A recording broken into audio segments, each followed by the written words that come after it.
I'm going to play and move away from you, but I want you in the dressing room so that at least your experience, your guidance, so I know that I have influence in the dressing room.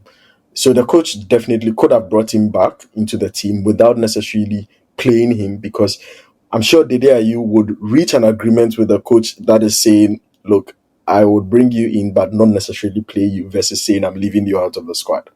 Right? Yeah. Obviously, that one is much more preferable. So the coach obviously had that option.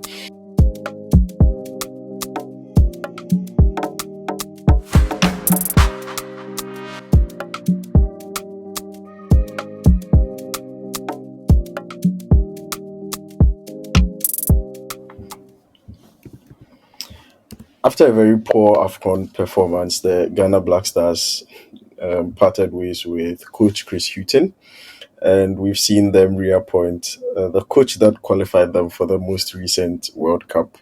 Probably didn't end well, but a lot of people ended up saying the performances at least were good. There were good signs of some beautiful football that were being played.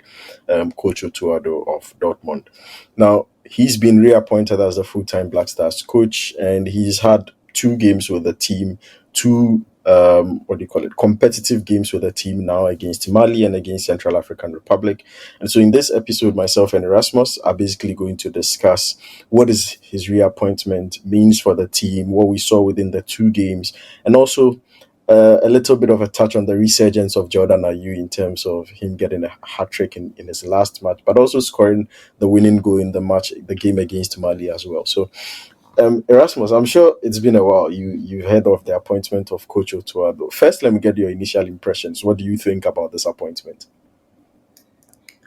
Yeah, thank you very much. Really, really good to be back here again and also talking about the Black Stars, which is the nation of our birth. So, Yeah, my memories of the Black Stars had always been very, very good until the last couple of years. So, I think in 2014, was it yeah, 2018, we missed out on the World Cup. So, when Otto Addo was appointed and he was able to beat Nigeria, although it was a scrappy win, and yeah, take us to the World Cup. I was excited. I was just excited to see us back there.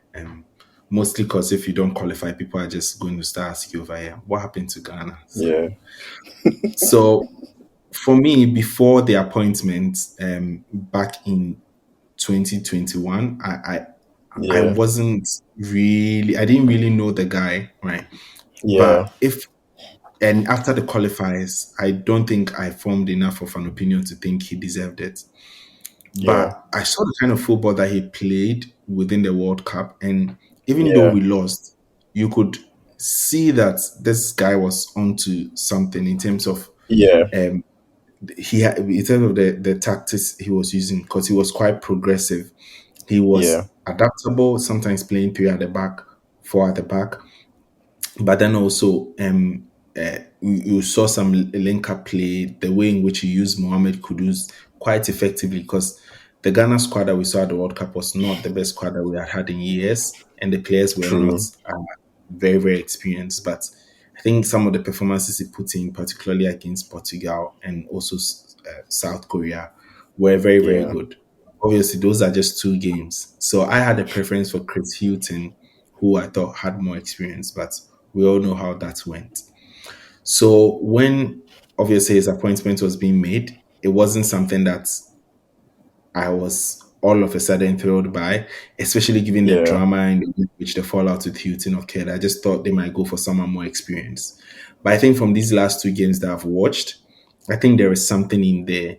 And for me, it signifies his backgrounds, the Borussia Dortmund background, especially staying with a team for a very long period of time because they play attractive yeah, football. They work with young players, and he also working specifically with some of these younger players helps him to understand player profiles and connect with them in a different way. Because I can't believe that it is the same squad that was disgracing us at AFCON that is here, like winning matches, scoring in the 90th minute. yeah, I can't believe. So there has to be something.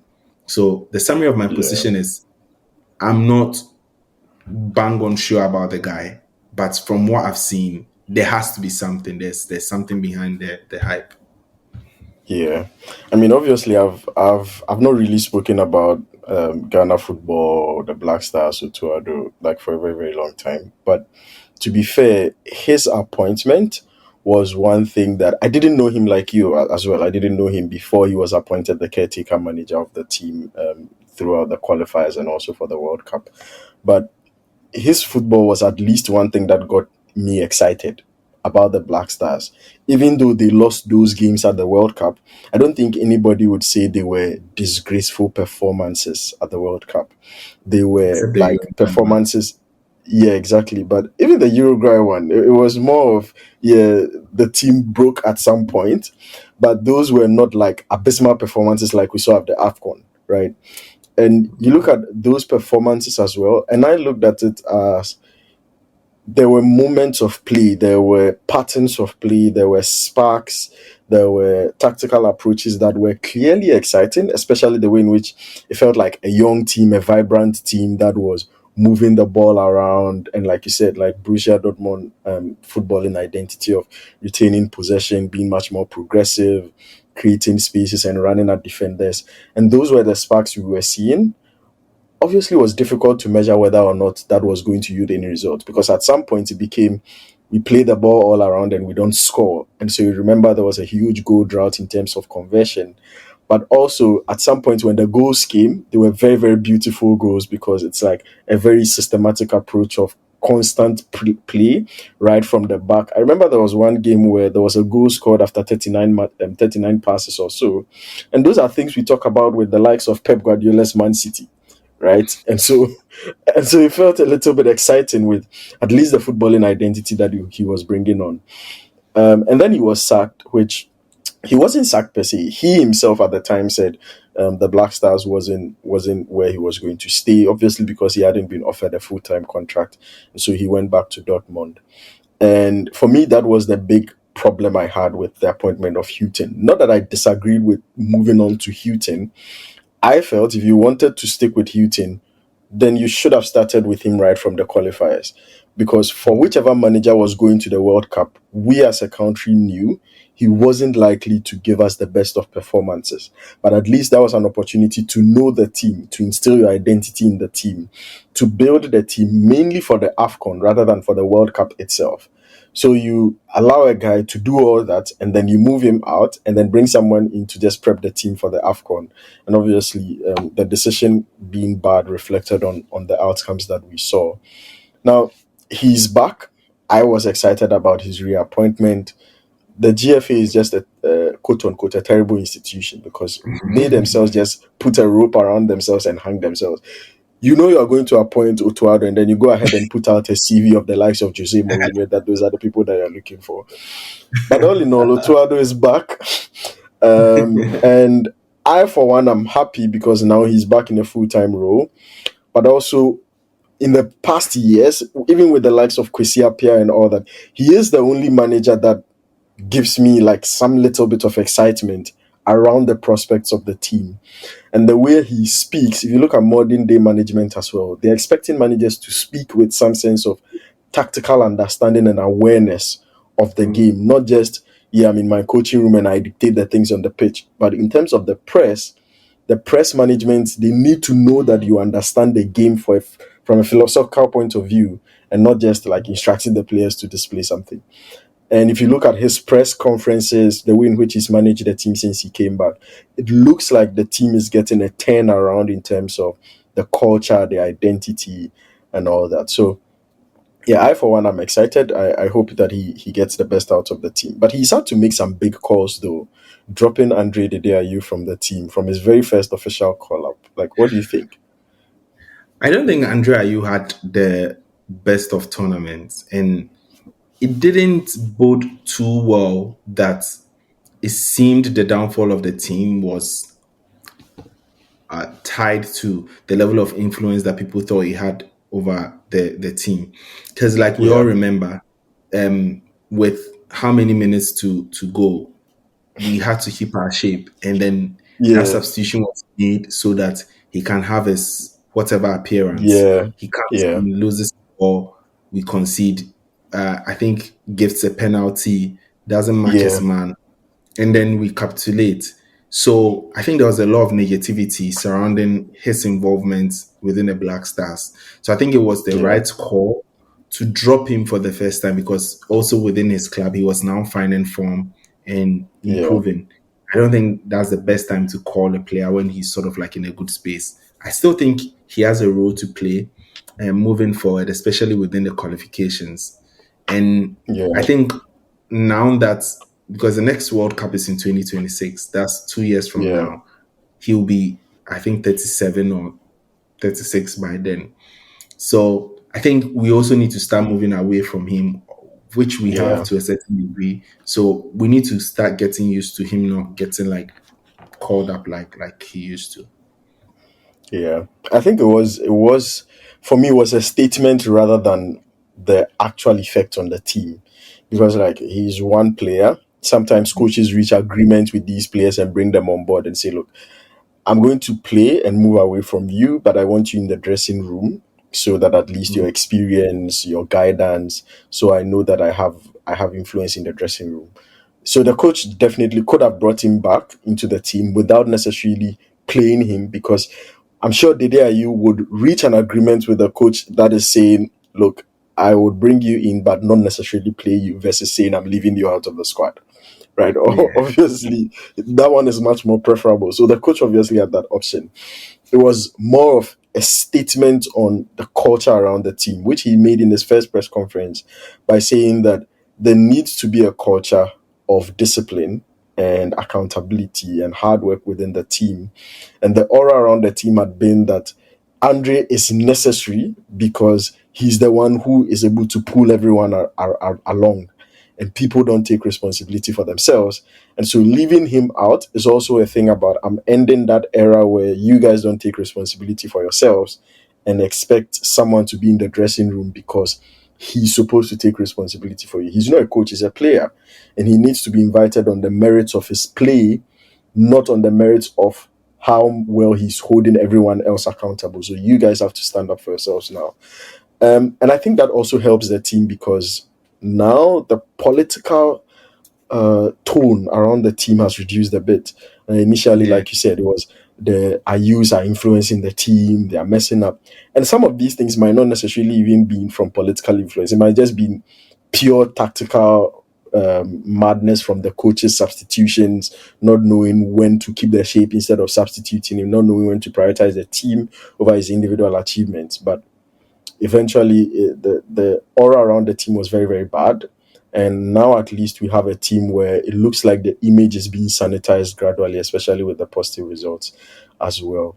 For the first time, they showed character and resilience in Mali Yeah. in winning that game, in coming back from a losing position as well. And they did it again against Central African Republic after taking the lead, Mm. losing out, and then fighting back to win that game. So we've seen two instances where the team is not just the identity, but also the culture, the character is gradually improving.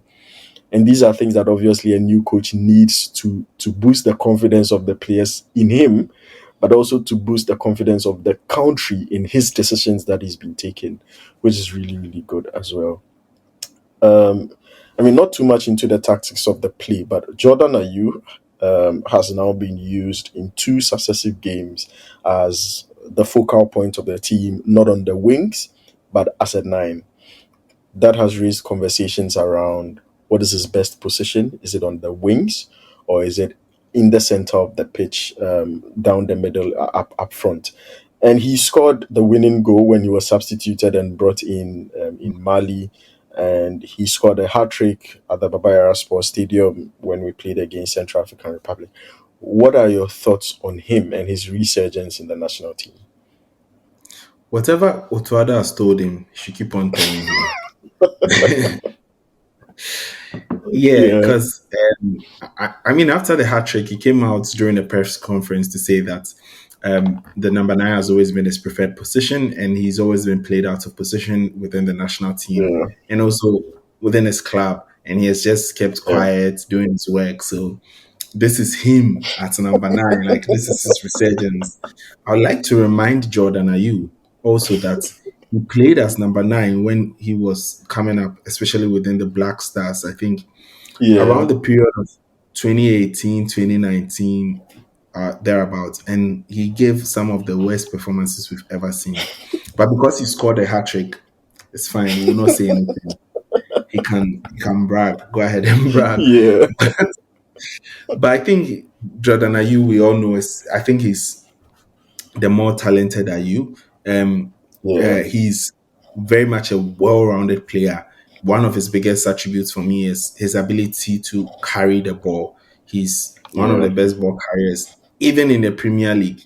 Another thing which has been underrated is his ball striking, because yeah, when he gets the angle, he strikes very well. His problem has always been his decision making, because like he's yeah, not getting into the right positions to uh, shoot the ball. He's not making the right decisions with regards to beating a man, giving a pass, running, things like that. So that has always been the limitation. But we all know he works hard. So for me, if he yeah, brings that work ethic, that hard work, and starts being comfortable with not always having to handle the ball and dribble one or two players, but start using that same ability to find pockets of space within the box, and now use that dribbling ability in those tight, small spaces in around the box, and use that yeah, shooting ability. We're going to see a much, much better Jordan Ayew. Plus, let's not kid ourselves. He's also growing. He's 32 years now. I think yeah, 31, 32.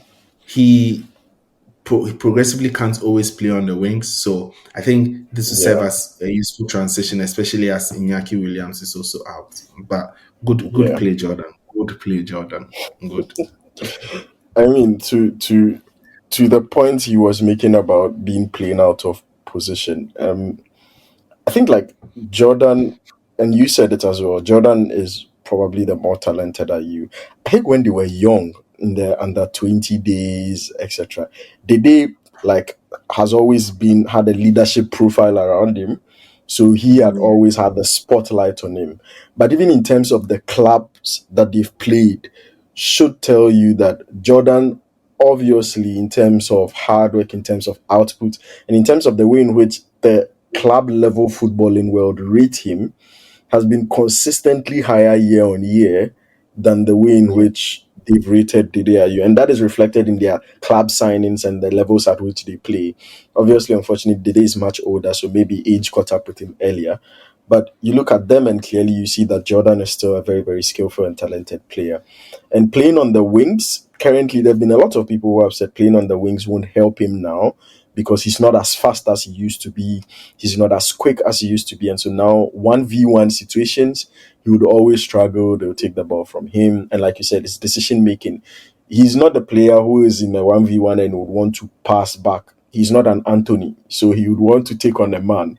But he's also not fast, right? So it means that he's caught up in that dilemma. But in terms of the way in which Otto Addo is using him in the 9 position, very, very good as well because you need someone who would hold that play, someone who would make the best decisions. And to some degree, I don't blame Jordan a lot for not having a consistent output in any position because that's what happens when players are played out of position in different areas year in year. You never really get to stick with a particular position and grow into it. So, like you said, sure, maybe in the 2018s or in the early days when he was playing as a nine, he was immature. He was not scoring. He wasn't making the right striking decisions. But he never got the opportunity to grow into that profile in the national team because we Yeah. needed results and we moved him out of position a lot of times. Club, same. Mateta is giving more of the preference down the middle now at Crystal Palace than Jordan Ayew. And anytime he plays, he's now forced to play wide. So and you know the way in which player patterns are. It's more like the more in which you are playing in a role, the more your awareness there improves. And if it combining with your experience and decision making, that's why players, as they grow, get better, right? Especially for Yeah. number nines, because they are much more comfortable, composed, and clinical. Semenyo will get a chance and be erratic about it, and so might hit it too hard, hit it too low, play it out of position. Jordan is Yeah. now experienced, knows that look, if I play it, will outscore, and so he's much more confident in his abilities. And I think hopefully we see this form continue, and like you said, whatever Otuado is telling Jordan, see, he should do VNs upon VNs of that exact same thing. Send it to him every morning. He should he should listen to them and be The smart motivated for the person. Black Stars. I know, like it's really really impressive the performances he put out there. And I think Otuado's also his decision to start playing him down the middle instead of on the flanks is also very helpful as Yeah. well. Finally, I have noticed some like pieces of tactical brilliance from him in terms of he usually probably doesn't get his starting tactics right, but his in-game adjustments have been really really on spot so far. Yeah.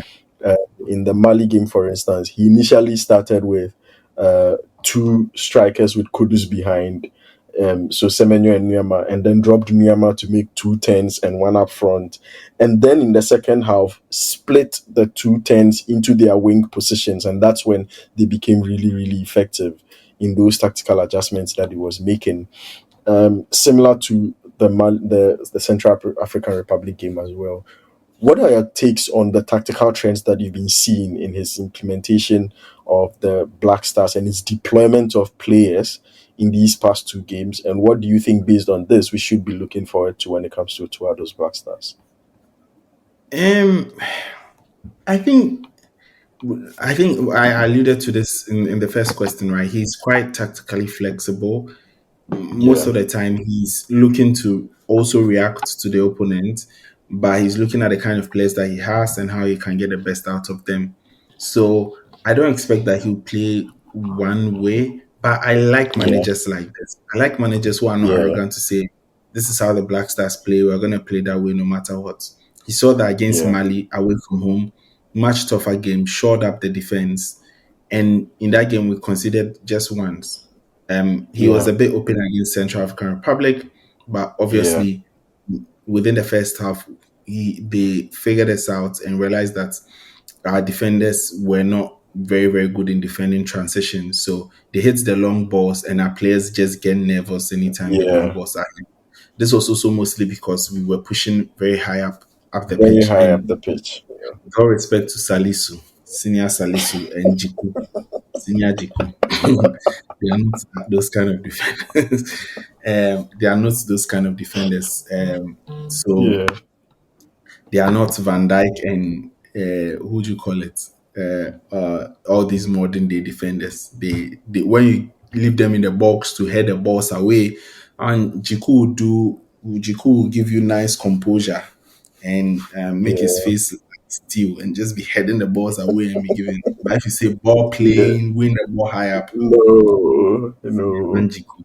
Yeah, But they're decent. I think they're decent with their feet, but playing them very, very high up yeah, the pitch, they struggled a lot yeah, with the yeah, long balls and stuff like that. So he quickly realized that he was able to adjust the tactics and ensure that they were defending much, much more comfortably. So I think for me, that's what I take from him. He's adaptive. He wants to play progressive yeah, football. He's given it like, I mean, these last two games, Kudus has not been like the most yeah. brilliant, but I think this system suits him in terms of just giving him that free roll to drop in behind the forwards and pick up the ball and um, create it and use it to work. I think the team will gel better over time. Yeah. I mean, for me, I expected him to be doing these try and error tactics, especially in the first few games, because as a coach, you can only really see the weaknesses and the strengths of your team in real time when you put them in those situations under those tactical instructions in a competitive game. And so, like, he made that decision to play them high up the pitch in the first half. He's seen the flaws, so he quickly reverted, which also makes me think he would think twice next time he wants to give those tactical instructions about playing high up the pitch.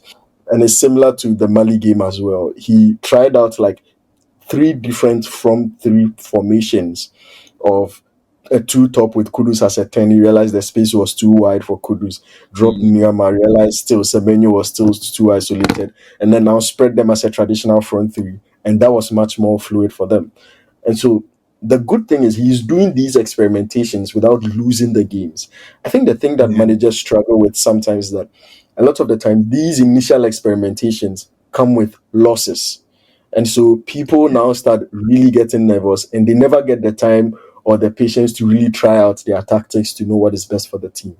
At least what really excites me about his situation is he's getting the tactical experimentation while getting results. And so people would give him the breathing space, and he would also be able to figure out what would be the best identity for his Black Stars team, but also identify which player profiles he would need to be scouting in terms of future call-ups to really complement his style of play as well. So, like you said, really, really good. For me, I look forward to more progress in the development of the team. Currently, we are second in the group.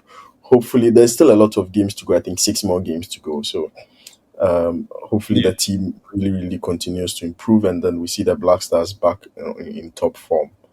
Yeah. we'll be back. We'll be back. Nigeria, pin to Nigeria somewhere. We'll talk about them later. But yeah, thanks everyone for joining in on this episode. Leave your comments in the comment section about what you think Otto Black Stars would look like in the coming years. What do you think about him as a manager? Do you think he would be able to get the best out of the team based on what you've seen so far? See you on the next one. Thanks everyone.